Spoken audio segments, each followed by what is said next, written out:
And moving on, Malaysia Ventures MDV is expanding into the booming biotechnology industry and hopes to have the necessary systems in place by the year end. To that effect, the Ministry of Finance plans to facilitate the funding agency's expansion by granting MDV an additional 2 billion ringgit, which will be announced in the next budget in September. Farul Ruza has the story. Debt venture specialist MDV will spearhead the government's push into the biotechnology sector, tasked with disbursing up to 2 billion ringgit in fund over the next 5 years.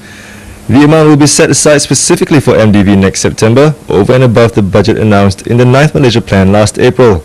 But biotechnology is a separate sector altogether. It's a brand new sector even for MDV.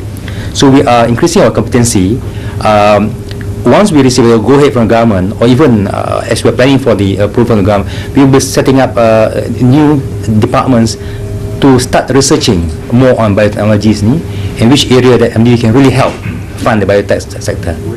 MDV was incorporated on a soft loan from a Japanese development bank 4 years ago. It has since almost completely disbursed the initial 1.6 billion ringgit fund, approving up to 120 applications since. The move for a second 2 billion ringgit fund can also be seen as Kuala Lumpur's initiative to take ownership of its development arm as Japan moves out of 4 years of stagflation and bilateral development loans become scarce. The second finance minister also took up where his deputy left off, saying it was high time Malaysians took to helping build the local IT base and suggested who might take the lead. Hampir 1.8 bilion ringgit. Itu jumlah dana kedua yang diperuntukkan kepada syarikat modal teruka Malaysia Ventures Berhad MDV dalam bajet 2007. 1.5 bilion ringgit daripadanya dijangka diperoleh daripada pinjaman Japan Bank for International Cooperation JBIC. Untuk mendapatkan pinjaman itu, Kementerian Keuangan sedang berunding dengan JBIC. MDV will not be short of funds to fund good projects. We will make sure that MDV has enough funds to fund good projects and carry on its good work. Menurut Tan Sri Noor, dana kedua untuk MDV termasuk peruntukan 350 juta ringgit menerusi rancangan Malaysia ke-9. MDV yang diperbadankan pada 2002 adalah pembiaya dan pembimbing pembangunan bagi sektor ICT dan sektor pertumbuhan tinggi.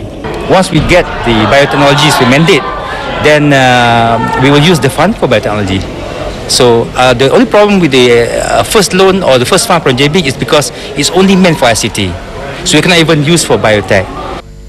MDV mensasarkan keuntungan 12 juta ringgit menjelang akhir tahun keuangan berakhir 31 Mac 2007. Sehingga Mei lalu MDV meluluskan 90 permohonan bernilai 1.5 bilion ringgit.